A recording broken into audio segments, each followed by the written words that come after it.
Mon point de vue, c'est que le droit international dont on parle, l'Organisation des Nations Unies, Nuremberg, le procès de Nuremberg et les conséquences du procès de Nuremberg, tout ça vient, si vous voulez, d'un monde post-Seconde Guerre mondiale qui s'est basé sur une narration de la Seconde Guerre mondiale qui est falsifiée, erronée. Ce qui veut dire qu'en réalité, après la parenthèse très courte des Trente Glorieuses, avec une apparente opulence et un apparent boom économique, ça aura duré très peu de temps pour le nombre de morts important qu'il y a eu au cours de la Seconde Guerre mondiale. Est-ce que ça en valait la peine? En fait, progressivement, on a très vite vu ce que la Seconde Guerre mondiale cachait, c'est-à-dire la mise sur piédestal de la voyoucratie américaine, qui prolongeait la voyoucratie colonialiste anglaise avec, au bénéfice de la mafia israélienne comme, on va dire, l'arrière-boutique de la mascarade au point de vue de la dynamique collective. Ce qui veut dire qu'en réalité, si le droit international basé sur, en gros, on va le dire comme ça, surtout pour le monde occidental, l'acceptation d'une mythologie choatique qui, à mon sens, relève d'une malhonnêteté et d'un vice extrêmement important. Le monde post-Seconde Guerre mondiale, donc, qui s'est basé sur la Shoah et qui s'enfonce donc vers le refus d'émancipation et le refus de faire un travail spirituel pour se complaire en réalité dans un consumérisme juivisé, et plutôt de tendance voyoucrate. On va dire ce qu'on voit aujourd'hui, c'est une des étapes d'enfoncement qui mène au projet du Grand Israël, puisque effectivement,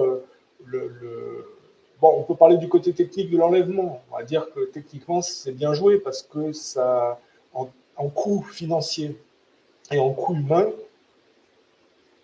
dans une partie d'échec, là, le roi enlevé sans perdre de pion, il doit y avoir quand même quelques dizaines de morts répertoriés. Ça ne s'est pas fait sans mort, mais ce n'est pas, si vous voulez, le coût d'une guerre en Irak avec des tapis de bombes, des porte-avions, des débarquements, des avions et puis des pertes humaines très importantes. On va dire que si le coup de Trump fonctionne, parce que ce n'est pas encore gagné, le fait de mettre en détention sur le territoire américain de manière illégale au point de vue du regard international, c'est une chose. Maintenant, de convertir le Venezuela, c'en est une autre. Le gouvernement n'est pas encore tombé. Bon, on peut penser que les services américains avaient planifié ça depuis longtemps par le fait de corrompre, de mettre un pied dans on va dire, dans le monde politique vénézuélien et dans l'armée.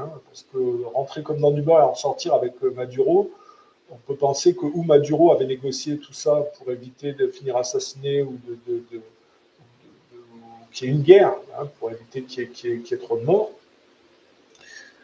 Soit il a été trahi, si vous voulez. En tout cas, ça a été bien préparé et ça limite le coût humain et ça limite le coût financier. Ça, c'est juste le côté technique. Voilà, c'est un coût. Donc, c'est un moindre coût, c'est bien vu. Derrière, elle visait la Chine, puisque 4% de l'importation du pétrole chinois venait du Venezuela, et puis l'Iran, bien sûr. Au point de vue du jeu d'échecs, c'est bon, on peut dire que ça va alimenter les compagnies pétrolières américaines, ça va peut-être mettre des bâtons dans les roues au point de vue de l'implantation des ennemis de l'Amérique comme la Russie et la Chine dans cette partie du monde. Mais ça, c'est pour la géopolitique, le côté jeu d'échecs.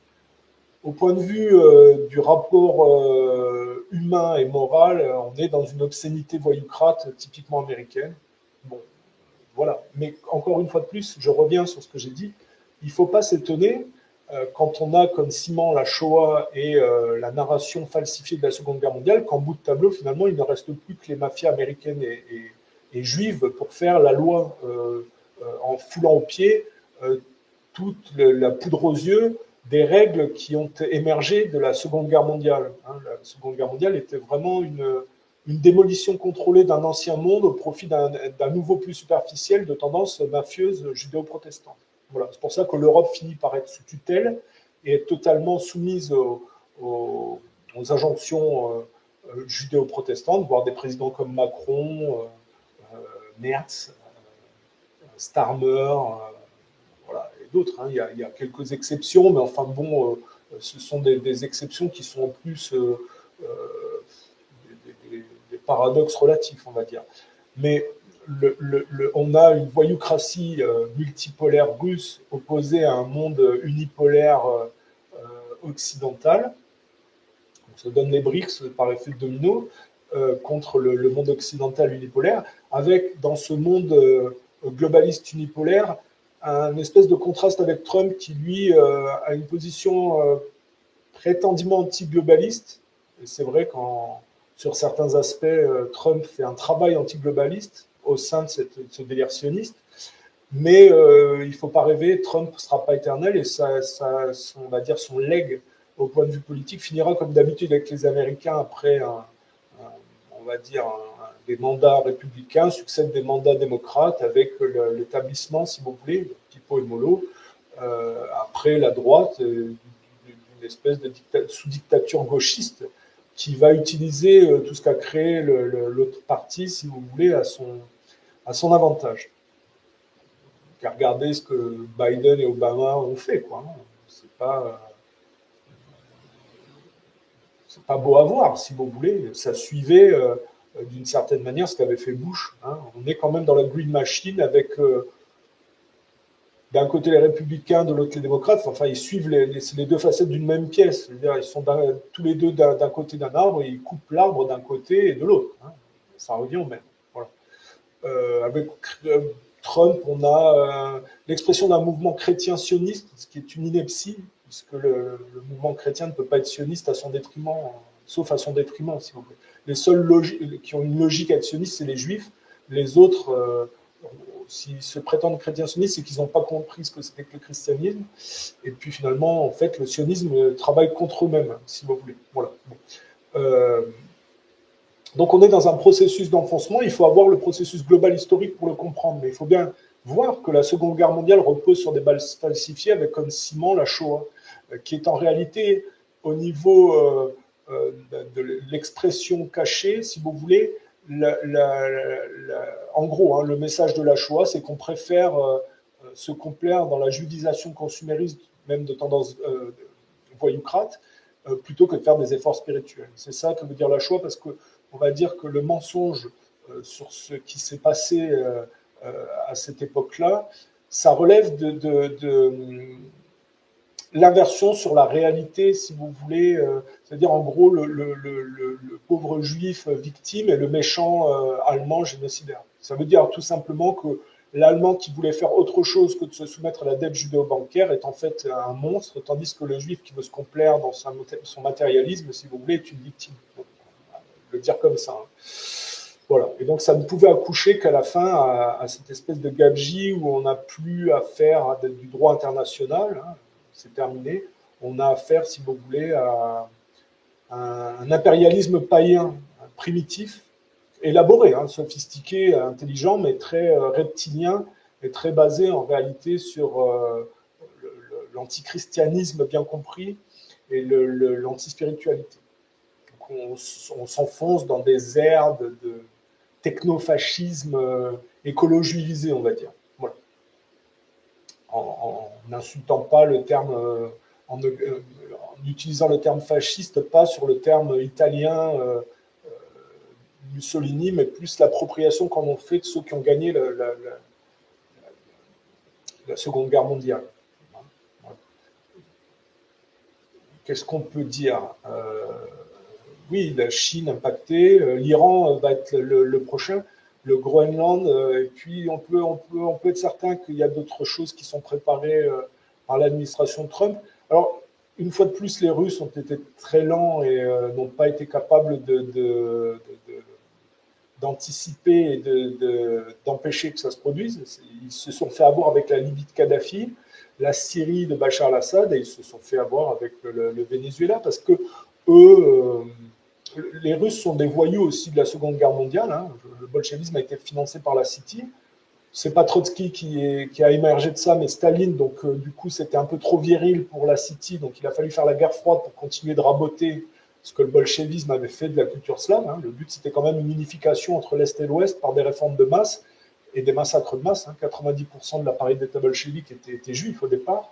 Mais quand Staline a réussi à prendre le dessus, en fait, ça a ennuyé, bien qu'il ait continué le processus, mais de manière paradoxale et contrastée, il a aussi quelque chose de différent par rapport à ce qu'attendait la City et Wall Street. C'est pour ça qu'il y a eu la guerre froide pour continuer le processus. Et l'Empire ottoman a volé en éclats au travers des Premières et Deuxième Guerres mondiales, et le monde arabe s'est dispatché entre capitalisme et communisme, et le monde de l'Amérique latine également. Et il y a toujours eu ce mimétisme d'opposition, avec des Arabes d'un côté, des Sud-Américains ou des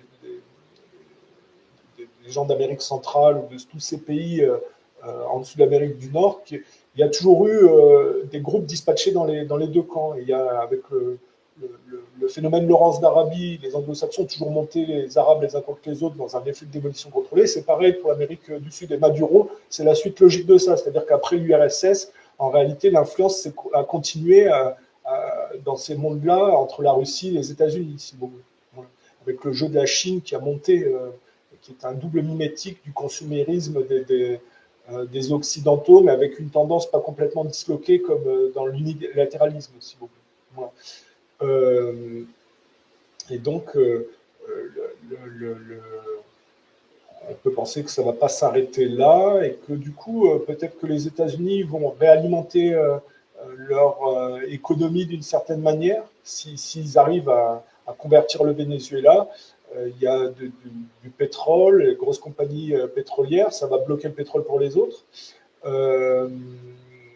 Et avec le Groenland, effectivement, il se donne une possibilité de se prolonger encore un peu hein, parce que c'est un vampire mourant qui a besoin de siphonner, si vous voulez, les ressources des autres, comme le sang, si vous voulez, des autres pour survivre.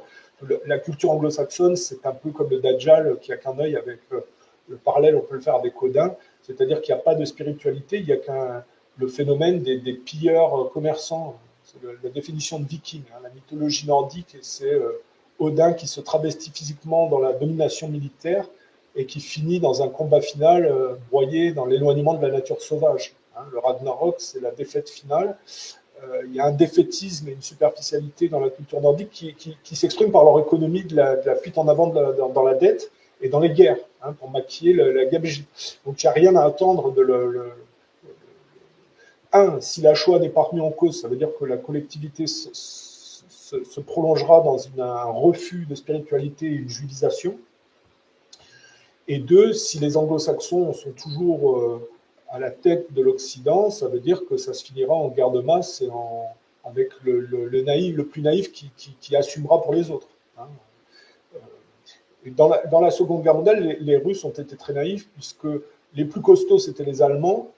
On les a balancés contre les Russes pour faire d'une pierre deux coups, et en fait, une fois que les Russes ont gagné la guerre, les Américains sont intervenus à moindre frais, on va dire, à moindre coût, et pour empocher la mise et bloquer, si vous voulez, l'URSS et pouvoir faire la guerre froide pour continuer cette démolition contrôlée. Voilà. C'est pour ça qu'à la fin, il n'y a plus que après la mascarade du faux droit international et de la fausse concorde, hein, le gaullisme représente bien cette diplomatie mondiale post-Seconde Guerre mondiale. Tout ça vole en éclats à partir du 11 septembre, avec l'expression technologique du gaullisme, c'est le Concorde. Et le 11 septembre, cette période-là, le Concorde, il y a un accident qui est assez symbolique, si vous voulez, de la fin de cette espèce de période post-Seconde Guerre mondiale poudre aux yeux.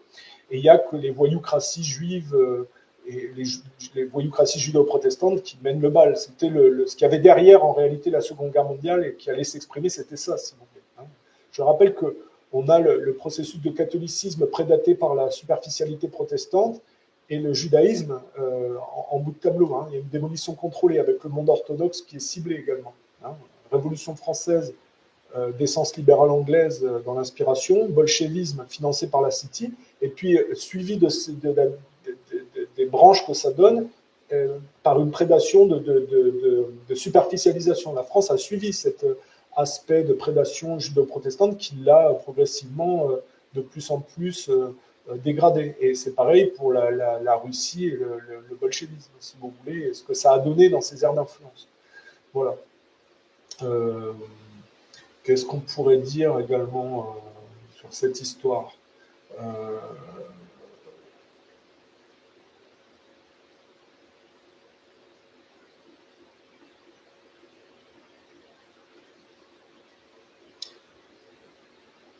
Bon, moi, je ne défends pas les régimes communistes, socialistes. Il y a un droit international. Ces gens-là se sont tous engagés à l'ONU, se sont tous érigés sur l'antifascisme et les jolis discours. Et aujourd'hui, effectivement, ça vole en éclats. Et d'ailleurs, peu de monde a de moyens, si vous voulez, de faire quoi que ce soit pour empêcher les États-Unis de se comporter comme des mafieux. Hein. Voilà. Bon, c'est comme ça. Mais il ne faut pas être surpris. Quand on lit entre les lignes, c'est quand même la conséquence du film dégradé de la Seconde Guerre mondiale et de son narratif. Encore une fois de plus, si les gens, après la Seconde Guerre mondiale, se sont cachés derrière la Shoah pour ne pas avoir à se remettre en cause et faire de retour en arrière et s'enfoncer dans cette espèce de culte technologique satanique qui donne la NASA, en s'appuyant sur des gens comme Werner von Braun, c'est-à-dire assimiler ce qui était costaud avant pour donner du poids à cet aspect en aval superficiel prédateur qui a gagné, si vous voulez. Donc ça donne la NASA pour les uns, Sputnik pour les autres, et finalement ils se battent les uns contre les autres avec la guerre froide, hein, dans le monde arabe y compris et dans le monde d'Amérique latine. Et puis progressivement, on voit bien que comme les régimes communistes, le marxiste indusé, le trotskisme pourrissent, le côté voyoucrate judo-protestant qui est assez égal à lui-même dans la superficialité, mais qui s'enfonce quand même, continue à raboter, si vous voulez. Hein. Donc évidemment, vous avez tous les leaders arabes inscrits dans les révolutions socialistes de type Kadhafi, le bassisme de Bachar al-Assad, qui est un parallèle avec la Révolution française, le mouvement baassiste de Saddam Hussein. Bon, tout ça finit par être détruit. Alors, les Américains essayent de récupérer les sphères d'influence passées où les anglo-saxons avaient investi dans le pétrole. L'Iran ou le Venezuela, c'était des endroits où, avant les révolutions socialistes de type la révolution de Fidel Castro, par exemple. Castro, quand il a fait sa révolution, il a viré les bordels et les casinos où la CIA et la mafia blanchissaient l'argent de la drogue, si vous voulez. Hein. Il a fait des hôpitaux à la place. Bon, et Cuba va être visé d'ailleurs. Hein. Mais on voit bien que les Américains ont toujours en travers de la gorge les nationalisations et les révolutions, voire les révolutions religieuses hein, en Iran, où finalement ils ont fini par nationaliser le pétrole des compagnies privées anglo-saxonnes. Et là, les anglo-saxons remettent les mains sur dans le pourrissement de ces cultures qui ne font pas d'efforts de faire des réformes d'inversion spirituelle. En fait, la bourgeoisie ou la jeunesse est toujours séduite par le mondialisme sataniste. C'est pour ça qu'ils font des révolutions colorées. Les Américains s'appuient sur des révolutions colorées et essayent de faire des changements de régime comme ça. Et puis au Venezuela, ça ne fait pas exception. Ils ont certainement corrompu une partie des gens pour pouvoir faire leur coup, si vous voulez. Donc on voit bien que le pourrissement de la contrepartie qu'avait financé à l'origine la City, hein, qui donne le communisme et puis les révolutions socialistes un peu partout dans le monde, pourri, est toujours prédaté par la City et Wall Street, d'une certaine manière, que ce soit par l'aspect jacksonien ou de ce que représente Trump, si vous voulez, avec son mouvement chrétien-sioniste, ou la gauche sioniste, c'est toujours dans la Green Machine, si vous voulez, c'est toujours le même processus. Voilà.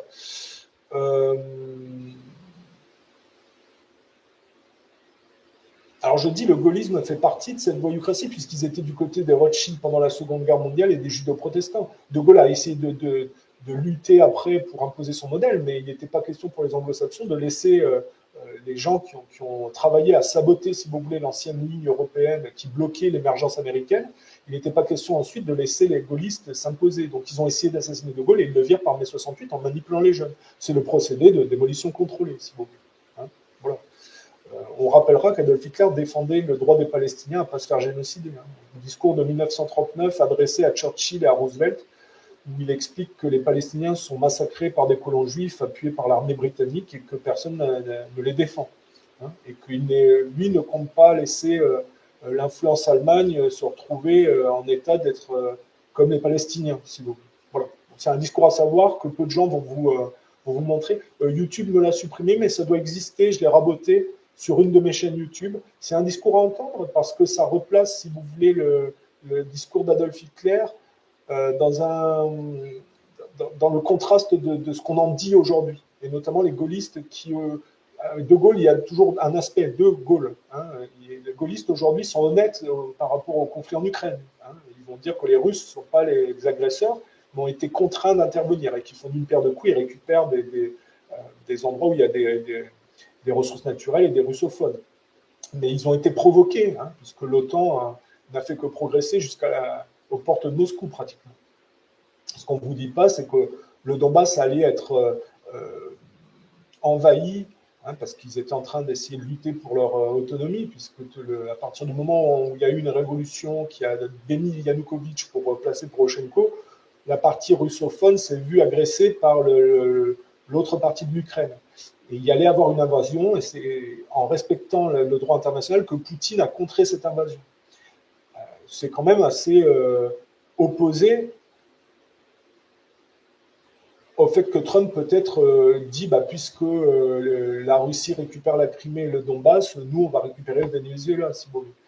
D'un côté, les Russes qui respectent le droit international parce qu'ils sont naïfs et qui croient leur guerre patriotique du bien contre le mal, contre les méchants nationaux-socialistes allemands, alors qu'en fait, ils ont été les idiots utiles, et Churchill et Roosevelt se sont frottés les mains de voir 26 millions de Slaves massacrés par la technicité allemande, si vous voulez.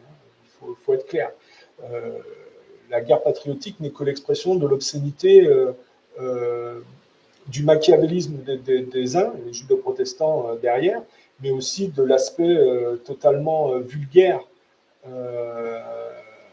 de Staline, hein, qui n'a eu comme stratégie militaire que d'utiliser en grande partie le nombre, même si on ne va pas caricaturer que comme ça, si vous voulez. C'est un peu comme ça que ça s'est passé. Il y a une naïveté chez les Russes qu'on retrouve aujourd'hui dans le fait qu'ils se fassent doubler au Venezuela, dans le fait de croire que le monde post-seconde guerre mondiale est un monde civilisé qui aboutit sur des règles civilisées et de vie en communauté, si vous voulez. Non. Voilà. Bon, après, je ne dis pas que je prétends savoir ce que les Russes pensent, si vous voulez. Hein. On sait que dans le point de vue exprimé sur le génocide palestinien, Zakharova exprime un point de vue qui est tout à fait proche du mien, hein, c'est-à-dire qu'il y a un problème psychiatrique du côté des génocideurs, hein, judéo-protestants, parce que les Américains ont participé, hein, et que Trump est complice, hein, de crimes contre l'humanité, de crimes de guerre là-bas, hein, en appuyant le régime génocidaire de Netanyahou. Mais ça se fait sur le pourrissement du monde arabe et sur les ambiguïtés du monde arabe par le concept de guerre au terrorisme, où on s'appuie sur des factions terroristes corrompues pour justifier de prendre des terres. Hein. C'est le concept de la guerre au terrorisme, hein, dans lequel le Dalai Lama et les bouddhistes ne sont pas tombés, hein, puisque le Dalai Lama, on dit, oui, il a des liens avec la CIA, il est du côté des Américains pour embêter les Chinois. Je vous rappelle que si vous regardez le monde musulman, les Tchétchènes ont été transformés par la CIA en terroristes pour embêter la Russie de Poutine. Poutine les a retournés en sa direction. Les Ouïghours ont été transformés en terroristes contre les Chinois. Mais les Tibétains, eux, et c'est là qu'on voit que le Dalai Lama est beaucoup plus souple que ce que prétendent certaines personnes, notamment des gaullistes, c'est que le Dalai Lama n'a pas transformé les Tibétains en terroristes et en agents de la mafia dans un jeu de billard à trois bandes contre les Chinois, si vous voulez. Il a été plus souple et plus malin, et en fait, au lieu de voir les Tibétains se faire massacrer par le poids de la Chine, eh bien, il a dit, si on veut survivre, comme les Chinois sont plus nombreux et qu'ils ne s'arrêteront jamais, eh bien, il vaut mieux, si vous voulez, faire partie de la Chine et essayer de perpétuer nos valeurs en faisant partie de la Chine. C'est ce qu'on appelle la voie de la souplesse et de l'intelligence, à mon avis. Après, il y en a qui disent, moi, je préfère l'aspect nordique de combattre jusqu'à la fin, même si la défaite est inévitable. C'est ce qu'ont fait les Allemands. Hein. Bon, voilà. Mais le Dalai Lama, je pense, est une personne plus sage et plus maligne que ce que certains en pensent. Il ne suffit pas de dire qu'il était allié de la CIA pour dire qu'il a travaillé pour la CIA. Le fait est que la CIA n'a pas réussi à berner le Dalai Lama et à transformer les Tibétains en terroristes contre les Chinois. C'est un point de vue qui, je pense, n'est pas assez exposé. Qu'est-ce qu'on peut dire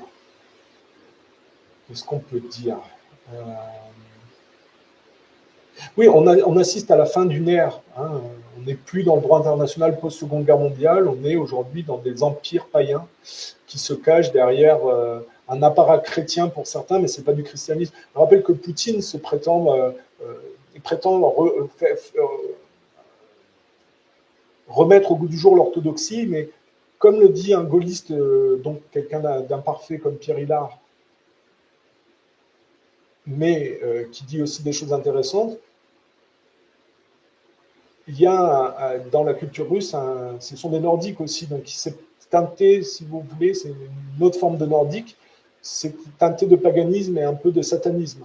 Hein, donc, et en fait, vous avez des nordiques opposés, hein, avec les judéo-protestants, on a des anglo-saxons, ce sont des nordiques également, mais plus satanistes. Là, c'est obligé de regarder un peu les groupes nordiques en opposition. En Ukraine, par exemple, c'est des groupes particuliers de nordiques, hein, ceux qui sont anti-russes.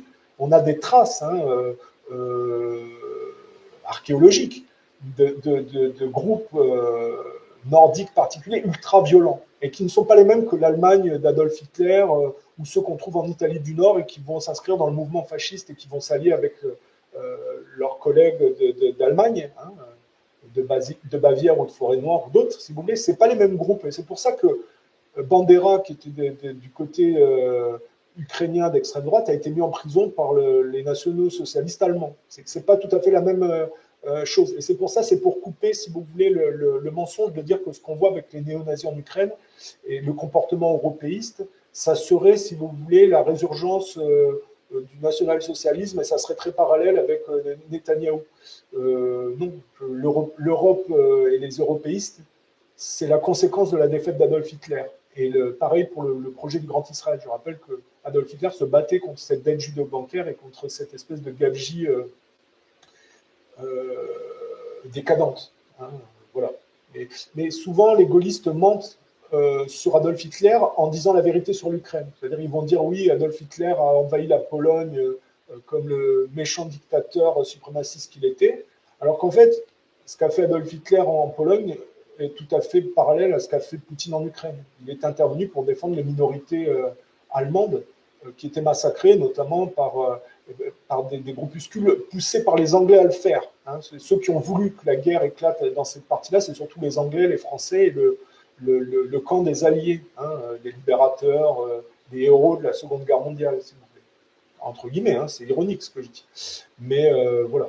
Et donc, il faut remettre les choses à leur place. Moi, je pense que le national-socialisme et le fascisme, c'est une voyoucratie colonialiste, certes, mais elle est en amont des autres. Les autres sont aussi des voyoucraties plus superficielles qui ont détruit, si vous voulez, l'ordre établi d'avant et la virilité du national-socialisme qui bloquait la dette judo-bancaire. C'est pour ça qu'on arrive au projet du Grand Israël en bout de tableau et que le droit international finit par voler en éclats et que finalement on voit la véritable facette des victimes des camps de concentration, en fait, sont des génocideurs de Palestiniens. Donc ça invalide totalement, si vous voulez, la Shoah.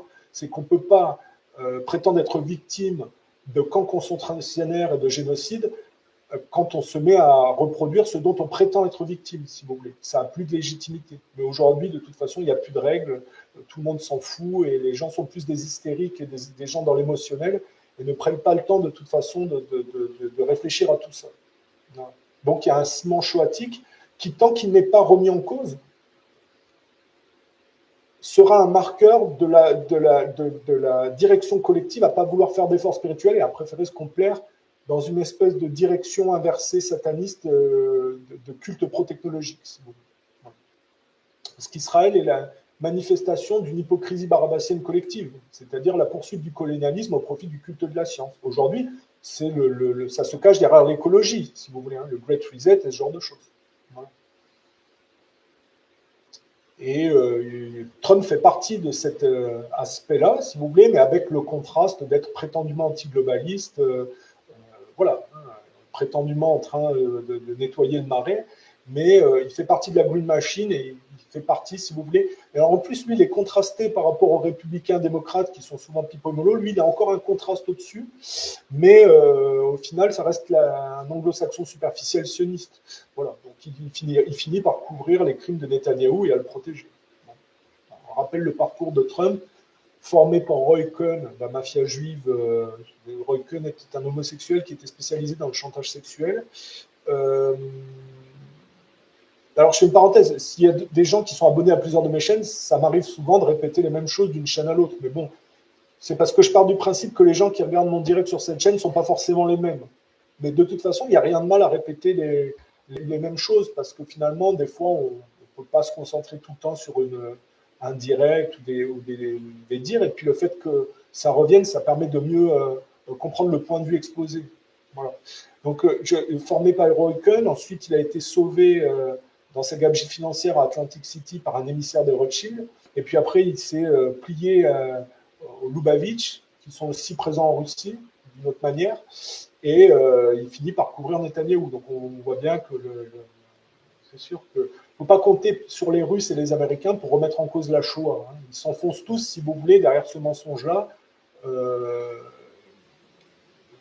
pour ne pas faire de retour en arrière. Voilà.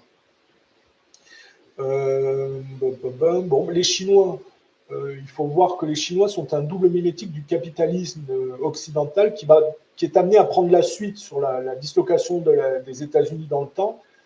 Je pense que si on continue dans les perspectives pro-technologiques du mondialisme, les Chinois sont amenés à prendre la suite. D'ailleurs, les démocrates, et en France, pas mal de politiciens, travaillaient, si vous voulez, à faire de l'argent sur la dislocation de leurs pays respectifs au profit de la Chine. Donc, les Rothschild ont investi au point de vue des banques écologiques au début des années 2000 par un type qui s'appelle Maurice Strong et couvert par le Parti communiste. Ils ont investi sur la Chine comme une base future d'une espèce de socle mondialiste pro-technologique, hein, une dictature par le numérique, le digital, le contrôle facial, la carte d'identité à point, le crédit social, enfin tout ce que vous voulez, quoi. Je ne vais pas faire un dessin. Ce qu'il faut bien comprendre, c'est que le boom chinois n'est que de la poudre aux yeux qui cache en réalité la prolongation du capitalisme mondialiste des Occidentaux qui sont à l'initiative du modèle économique chinois. Les Chinois n'ont pas inventé ni le communisme ni le capitalisme, mais ils y ont collé, si vous voulez. Voilà, de manière attentiste sur la chute des autres, ils attendent de prendre la suite. Et c'est ce pourquoi ils sont destinés par des grandes familles monopolistiques en arrière de la géopolitique mondiale. Voilà.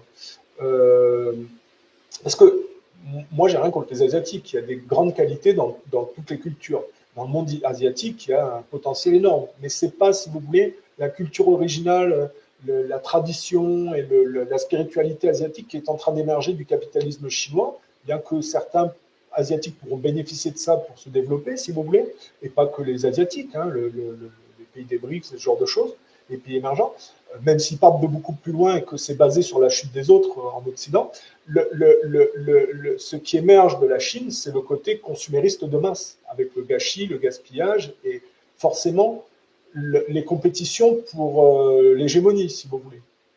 Hein, il faut bien comprendre les dynamiques respectives collectives en opposition mimétique. Voilà. J'ai expliqué le bolchevisme et ses branches dans le monde arabe et les pays d'Amérique latine, et comment c'était prédaté par ceux qui, à l'origine, l'avaient financé, hein, la City Wall Street. Comment ça a opéré par une démolition contrôlée. Maduro s'inscrit là-dedans. Il fallait caractériser aussi l'imposture du mensonge de la Seconde Guerre mondiale et du narratif officiel de la Seconde Guerre mondiale et de la Shoah, qui sont des marqueurs, si vous voulez, de la décadence qui suit. Après la parenthèse des 30 Glorieuses, tout part en régime mafieux avec plus aucune règle. Voilà.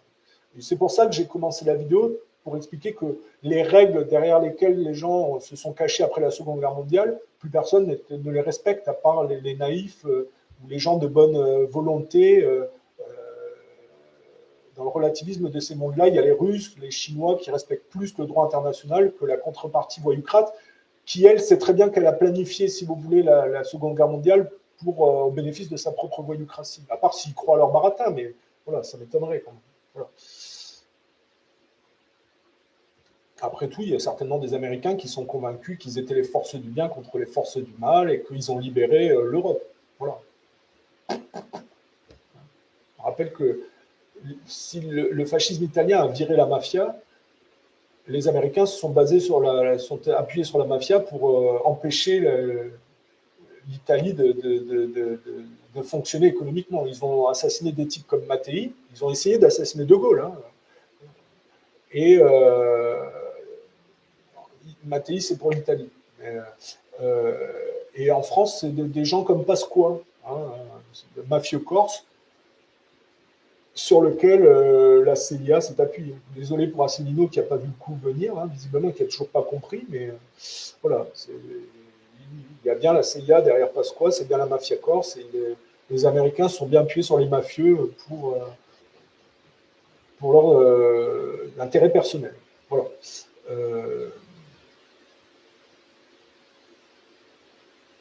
Qu'est-ce que je pourrais rajouter là-dessus? Oui, les mythologies, c'est important de comprendre les mythologies parce que c'est l'expression de ce que vous allez faire économiquement et de ce que vous allez exprimer dans votre lutte extérieure. C'est-à-dire tout comportement humain est une lutte, est un combat, est une quête personnelle.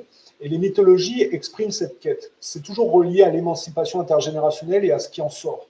Or, la mythologie nordique, elle finit mal dans un chaos final et une défaite, dans un processus de travestissement physique au profit d'une domination militaire et dans une défaite dans l'éloignement de la nature sauvage, qui est exprimée par le loup Fenrir.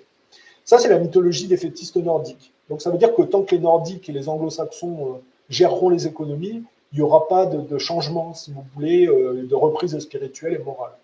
Au contraire, dans la mythologie gréco-romaine, Zeus ne se fait pas bouffer par son père Cronos, il lui échappe en lui donnant à bouffer une pierre, qui est le symbole du matérialisme.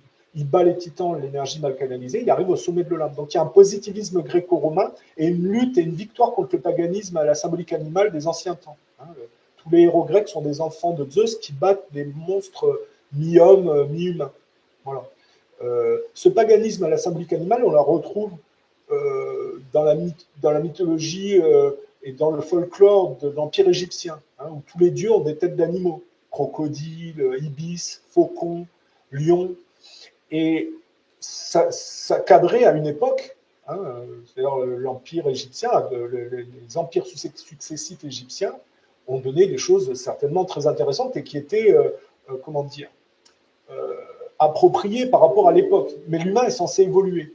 Et on voit qu'il y a eu une passation, si vous voulez, il y a eu une opposition où l'Empire égyptien était en train de disparaître. Il n'y avait plus le côté viril masculin, il ne restait plus que le côté féminin résiduel avec Cléopâtre.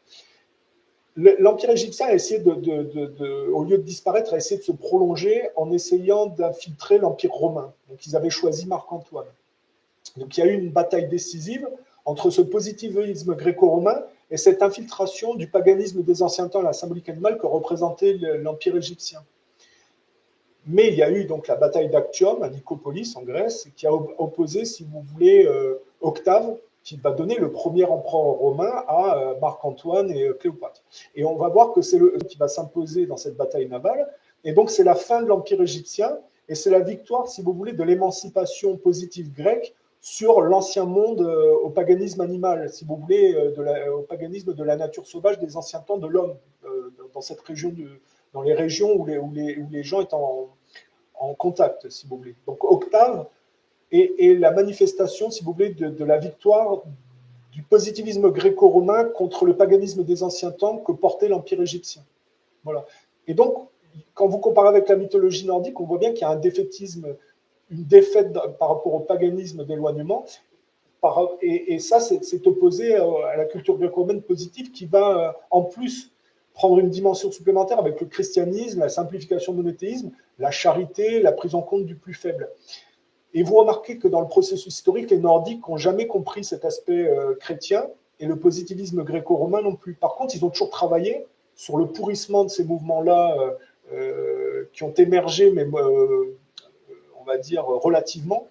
Le pourrissement des mouvements gréco-romains et chrétiens a induit une prédation de la superficialité dans la défaite que représente le côté nordique anglo-saxon. Dans le temps, ça va donner les anglo-saxons. Et en fait, ils ont toujours travaillé à saboter cet héritage gréco-romain au profit de leur complaisance consumériste voyoucrate. Et ça donne, si vous voulez, la prédation de l'Empire catholique par le protestantisme, par exemple. Et puis, dans la parabole des coqs, cette démolition contrôlée bénéficie au petit coq juif qui manipule sur l'échec des autres, parce que lui, il est le bout de tableau matérialiste à cause des circoncisions, le rapport émancipatif plancher, si vous voulez. En fait, il manipule les uns les autres dans une démolition contrôlée à son avantage. C'est tout le processus historique qui amène au projet du Grand Israël, alors que l'Empire romain avait ventilé les temples juifs.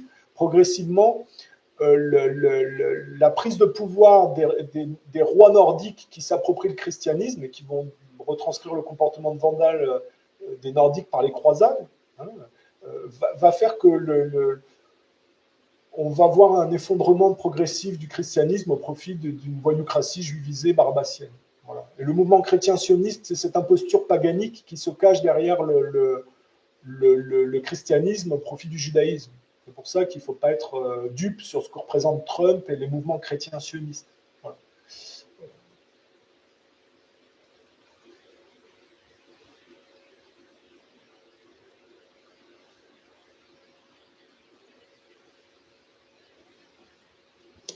Ce que j'essaie de vous expliquer, c'est comment il faut inscrire, par exemple, l'enlèvement de Maduro ou la mort de Kadhafi dans un processus historique plus global. C'est-à-dire ce sont des étapes de démolition contrôlée de mouvements idéologiques inscrits dans des dynamiques de conflits mimétiques. Voilà, qu'il y a un suivi et que ça procède d'une démolition contrôlée.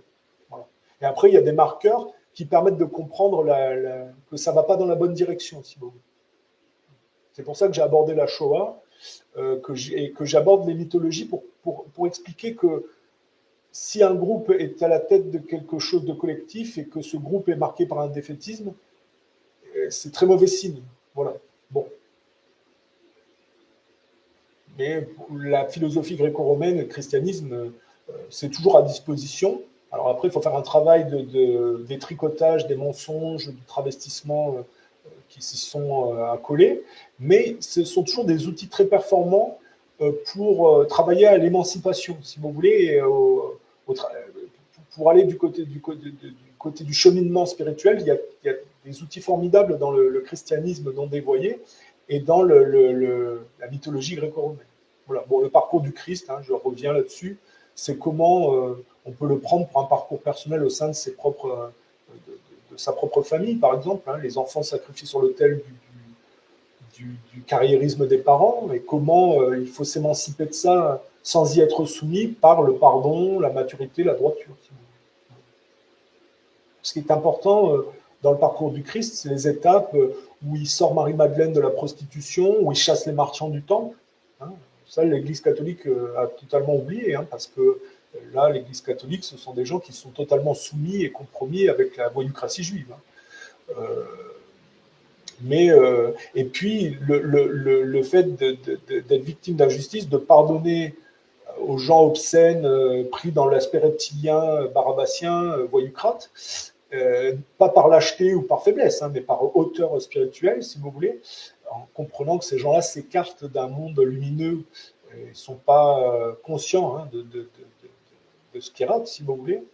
Et puis, le processus de résurrection sur le pardon, qui fait que l'âme n'est pas altérée par les égos narcissiques complexés, et que du coup, en réalité, le Christ n'est pas mort, mais est immortel, et toujours en symbiose avec Dieu. Bon, on peut le voir comme ça dans le symbole occulte ésotérique. Je ne dis pas que c'est forcément ça, hein, mais c'est ma version, en tout cas. C'est comme ça que je le prends. Parce que si on le prend au premier degré, bon, ben quoi, c'est un homme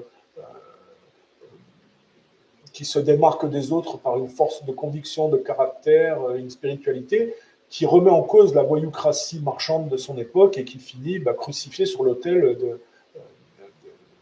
on va dire, de la voyoucratie martiale et romaine en amont qui s'en lave les mains et du bout de tableau des marchands du temple, si vous voulez. Si on le prend au premier degré, on a l'impression que le catholicisme, c'est ça. Hein, ce sont des gens qui sont en train de dépérir après avoir échoué à changer les choses.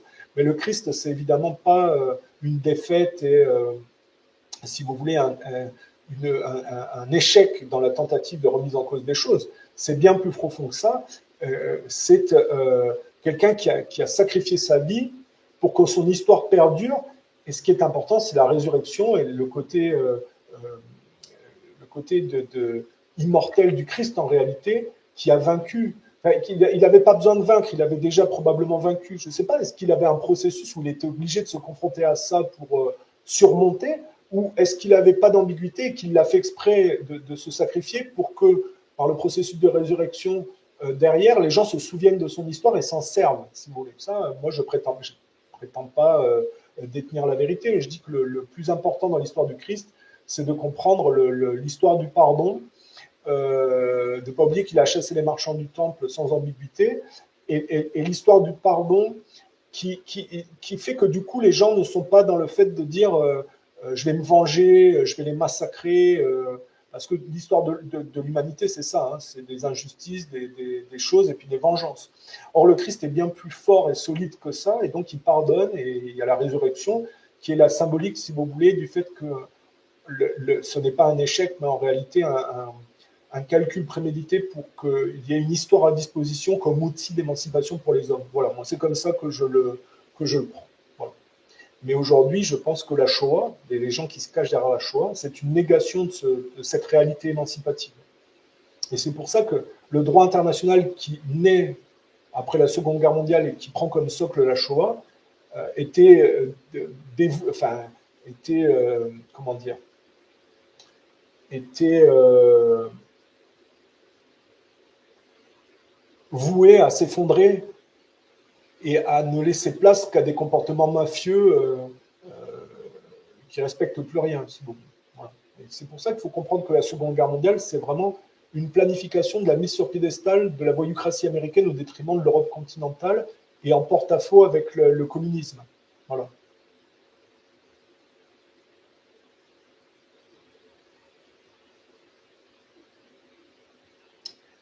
Alors, je vais lire un peu ce que vous avez dit. Merci déjà pour être présent. Encore une fois de plus, meilleurs vœux. Thierry Messon a qualifié Pasqua de grand républicain, quelque chose dans le genre. Oui, comme je vous ai dit, là, le gaullisme, il y a des choses intéressantes dans le gaullisme, mais c'est bancal. Et donc, je critique le gaullisme parce que si on reste sur la vision gaulliste ou même marxiste, on n'a pas la vérité sur le mouvement nationaliste dont on peut se servir aussi, parce que, contrairement à la voyoucratie communiste mise sur pied par la City Wall Street et qui après a essayé de s'en démarquer, mais qui a participé aux époques de décadence, hein, je veux dire, l'Allemagne d'après Première Guerre mondiale, écroulée sous la dette, était dans une période de décadence, et les communistes ont participé à ça. Ceci explique cela aussi. Il faut comprendre les massacres des communistes et l'implication des communistes dans la décadence collective aussi. Mais c'était souvent des groupes juifs, hein, d'ailleurs, d'influence juive, hein, dans l'aspect du marxisme le plus nocif vient du côté juif, parce qu'on peut avoir un marxisme utile et positif, hein, par certains aspects. Je ne veux pas taper sur les communistes pour taper sur les communistes. Hein. Il y a des choses intéressantes dans le socialisme et le communisme. Mais il faut voir que c'est une étape planifiée par la City Wall Street et que finalement, avec l'aspect social très triste, ça finit toujours par aller dans la direction d'Israël. On va être clair. Et donc, mentir sur le national-socialisme allemand ou le fascisme italien, c'est se priver d'outils de lecture complets. Et le gaullisme fait obstacle à cette compréhension par son ambiguïté. C'est pour ça que je rappelle bien, Rothschild s'est jamais plaint de Gaulle. Hein.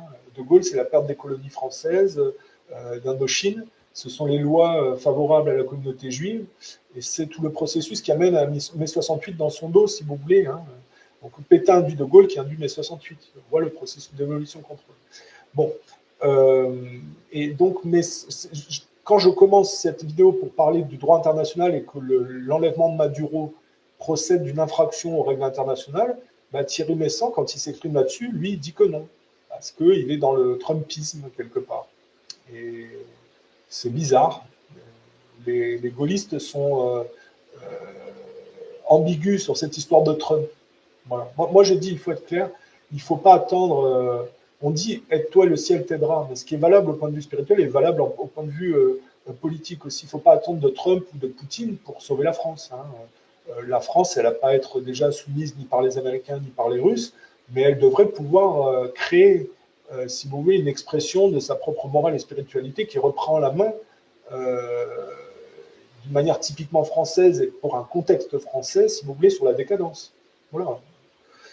Et le problème du gaullisme, c'est qu'aujourd'hui, Bon, il y a des gens qui tiennent la route, hein, des Xavier Moreau, des gens comme Alain Soral aussi, qui sont costauds. Thierry Messant dit des choses intéressantes. Même le groupe Philippot, Asselineau, Villepin.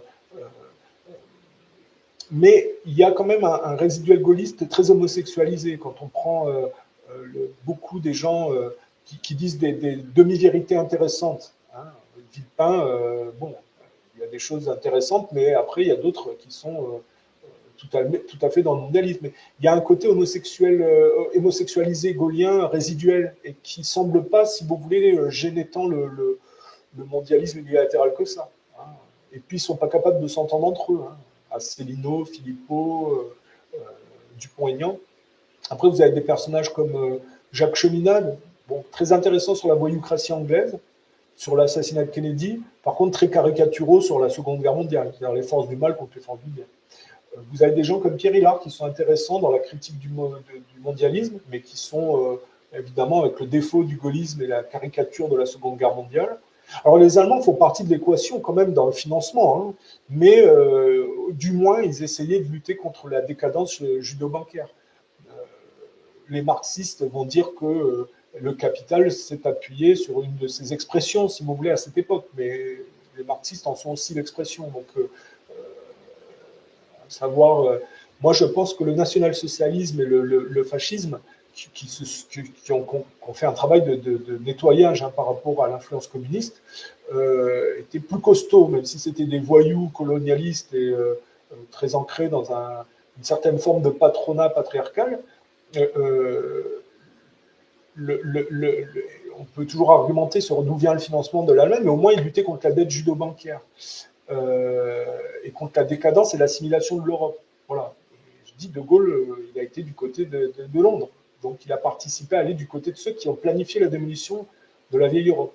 Voilà. Donc, et c'est pour ça qu'aujourd'hui, il faut replacer le gaullisme dans ce qu'il est pour pouvoir enlever les mensonges du gaullisme, pour débloquer, si vous voulez, si on recherche vraiment la vérité sur la Seconde Guerre mondiale, voilà. Alors des fois, il y a Alain Soral qui va sur ce registre-là parce qu'il utilise du national-socialisme pour sauver les meubles de ces mouvances robespierriennes, stalinistes et gaullistes, même si lui, il a peut-être effectivement des élans, peut-être aussi nationaux, qui se rapprochent du nationalisme sur certains côtés, quoi. Après, je ne sais pas. Il a des ambiguïtés. Hein. Tout ce monde français de la dissidence est assez inégal et ambigu, si vous voulez, avec des défauts assez grossiers. Moi, je fais partie d'aucun groupe. Je ne me considère pas comme un dissident. Je ne suis pas un national-socialiste, un fasciste. J'essaie d'être impartial et de remettre les choses à leur place. Et donc, ça demande une certaine honnêteté sur tous les groupes, si vous voulez. Voilà.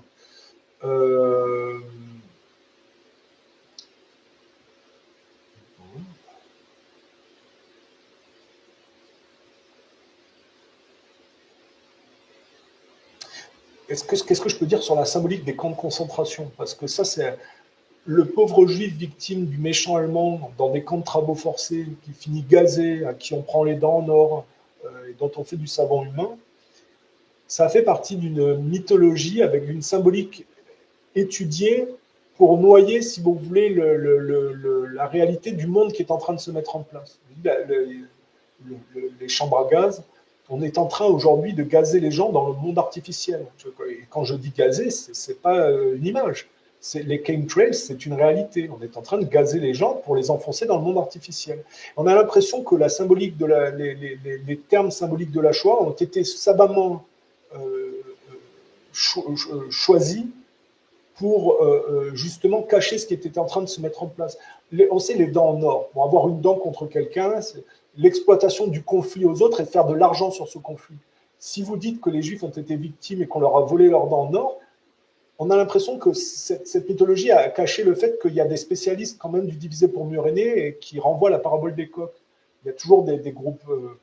regardez comme la communauté juive est capable de dire à un moment donné, touche pas à mon pote, venez vivre les immigrés, et de faire dans l'antifascisme, de dire regardez ce méchant Marie Le Pen raciste, et puis quand Netanyahou génocide des Palestiniens, de dire ah ben maintenant qu'il est mort, on s'en fout, Le Pen avait raison, dehors les Arabes, si vous voulez. Vous voyez, il y a des spécialistes de l'exploitation du conflit. Et j'ai l'impression que la mythologie choatique et les dents en or, ça renvoie, si vous voulez, au fait de maquiller cette réalité-là et de le faire passer sur ceux qui essayaient de sortir de la dette judo-bancaire. Vous voyez, les savants humains. On imagine mal que des gens qui On va prendre la caricature de l'allemand qui, selon un certain point de vue, notamment des antifascistes, pense que la race juive est une race obscène et une insulte à l'humanité, on va dire. Allez, on va faire une caricature. On voit mal des gens qui détestent les juifs et qui les considèrent comme une sous-race bâtarde, on va dire, ou des gens aliénés, prendre du savon humain et en faire des savons pour se nettoyer. Par contre, si vous voulez dire exploiter la société de consommation à son avantage et que vous voulez noyer le poisson, parce qu'il faut bien comprendre, la mafia, elle a toujours fonctionné sur le fait de cacher ses crimes par de l'inversion accusatoire, par le bouc émissaire et par un épouvantail, si vous voulez. Donc on a l'impression que quand Lanzmann dit oui, le terme Shoah, c'est fait exprès pour que personne ne comprend et c'est très bien comme ça, on a l'impression qu'ils ont planifié, si vous voulez, cette mythologie shoatique parce qu'ils ont identifié que la Seconde Guerre mondiale, c'est une voyoucratie qui s'est mise en place sur un mensonge et qu'il fallait plus mentir et exploiter ça pour s'enfoncer, si vous voulez.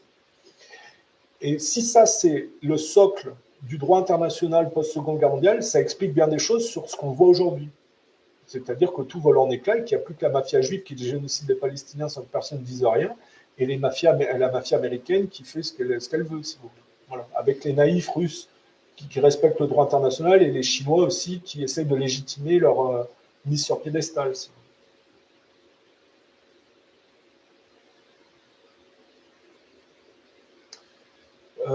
je pense que de l'eau a coulé sous les ponts depuis 1917.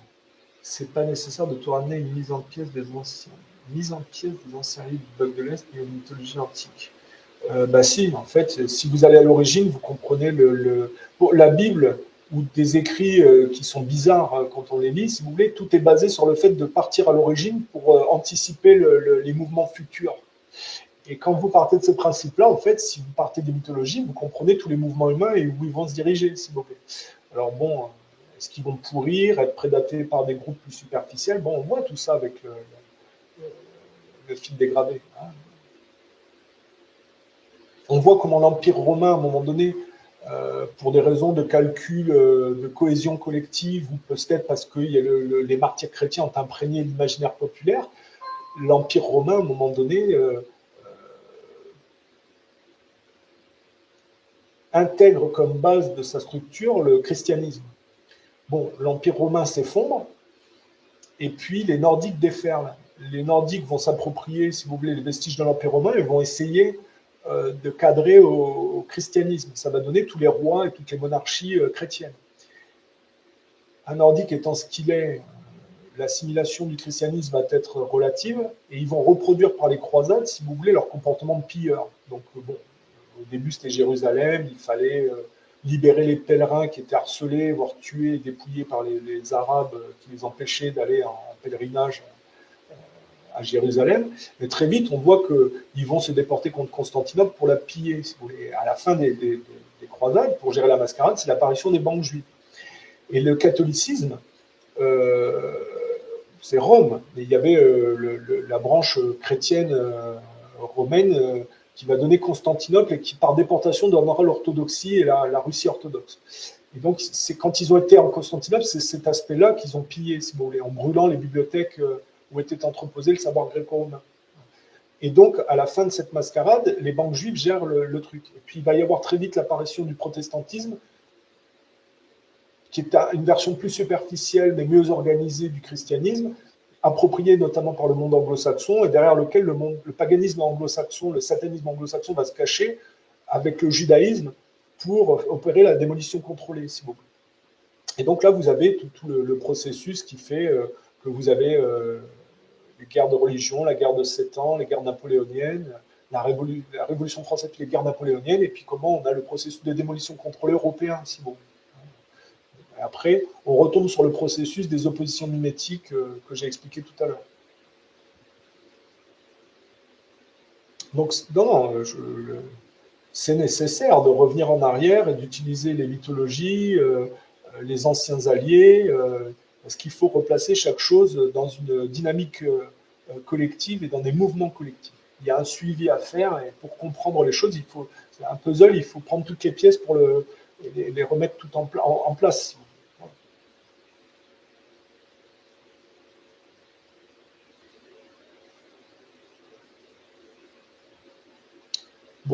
Bon, 1 heure, ça suffit pour le direct. Hein.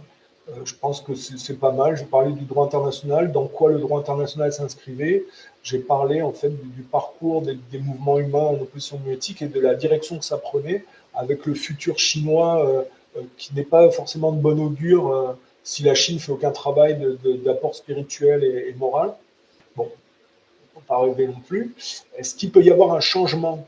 Il peut y avoir une révolution spirituelle par un être fort, mais moi j'ai tendance à dire, quand on dit aide-toi et le ciel t'aidera, si les gens refusent de faire un travail spirituel et préfèrent se conformer à un culte satanique technologique, ben, il y aura, je veux dire, le ciel ne va pas envoyer quelqu'un qui correspondra à une volonté collective de s'en sortir. Si les gens ne veulent pas s'en sortir, il y aura pas, ils auront certainement ce qu'ils appellent le Dajjal ou quelque chose comme ça.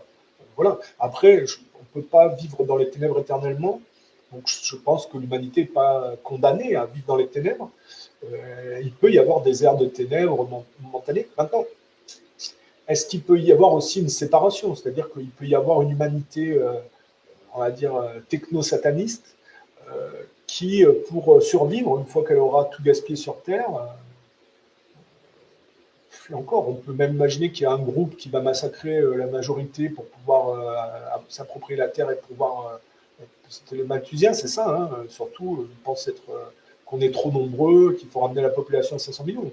Bon, ces gens-là n'auront pas gain de cause dans leur projet, mais imaginez qu'ils y arrivent. Bon, bah, voilà. Après, on peut penser que l'humanité, pour survivre, sera peut-être amenée, dans cette optique-là, à créer des univers totalement maîtrisés, hein, au point de vue de l'air, de la nature, de la nourriture, et de faire ça, d'utiliser cette science pour pouvoir coloniser des planètes et survivre sur des planètes étrangères comme Mars, au cas où la Terre soit plus, après avoir tout gaspillé, où les gens seraient fait des guerres ou quoi que ce soit, la Terre est plus habitable, et il faudra peut-être pour ces gens-là miser là-dessus, si vous voulez. Voilà, on peut imaginer, hein, où il y a un groupe minoritaire qui massacre tout le monde pour se prolonger et qui fait de la Terre, qui arrive à gérer la Terre, si vous voulez, ou où il se barre sur une planète étrangère, avec une partie de l'humanité sur Terre et l'autre pour dégorger le côté terrien et aller sur Mars pour, si vous voulez, s'ils ne veulent pas être dans le côté inhumain du génocide et qui veulent juste faire de la gestion de nombre, ben aller effectivement sur Mars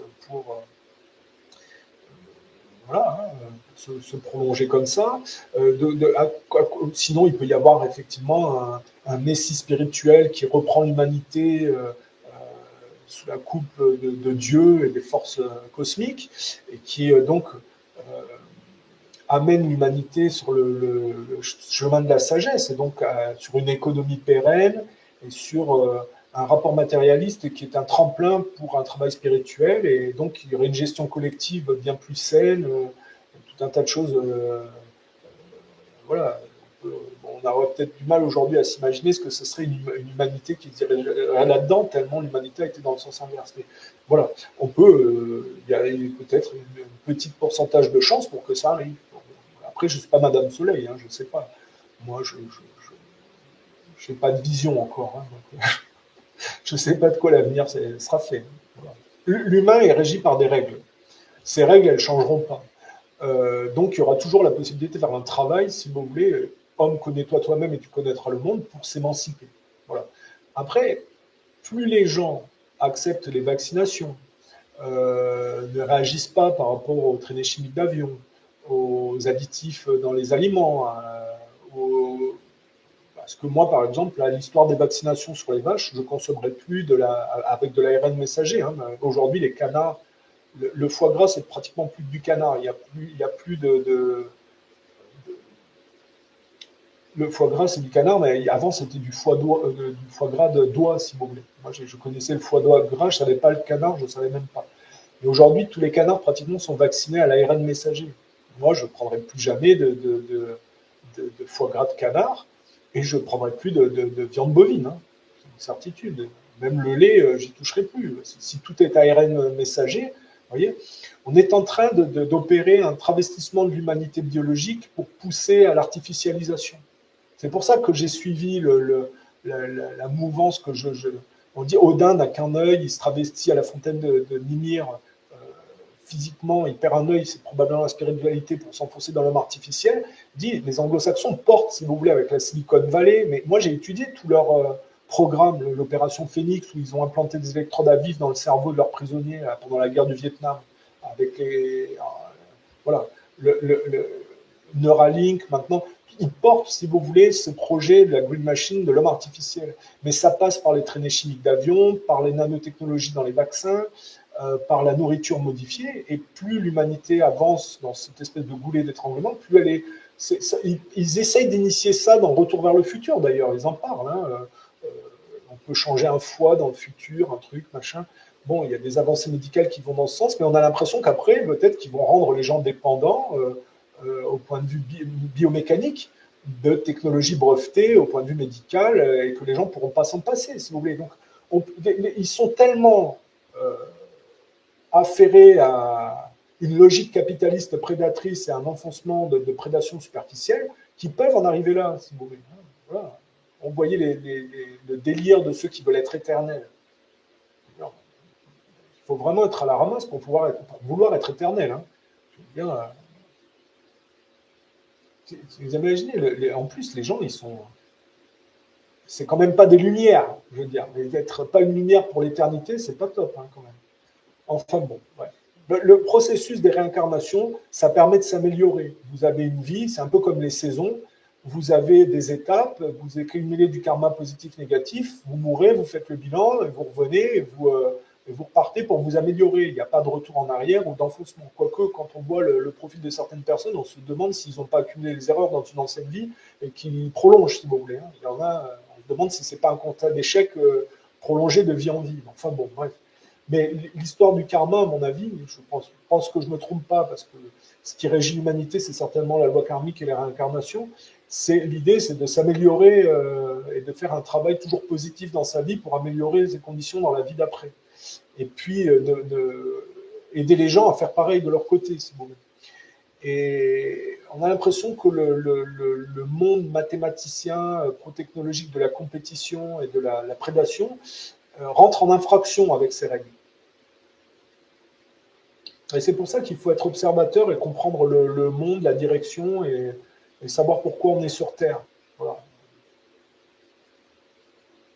On n'est pas des plantants de peau et on ne peut pas se contenter d'être des touristes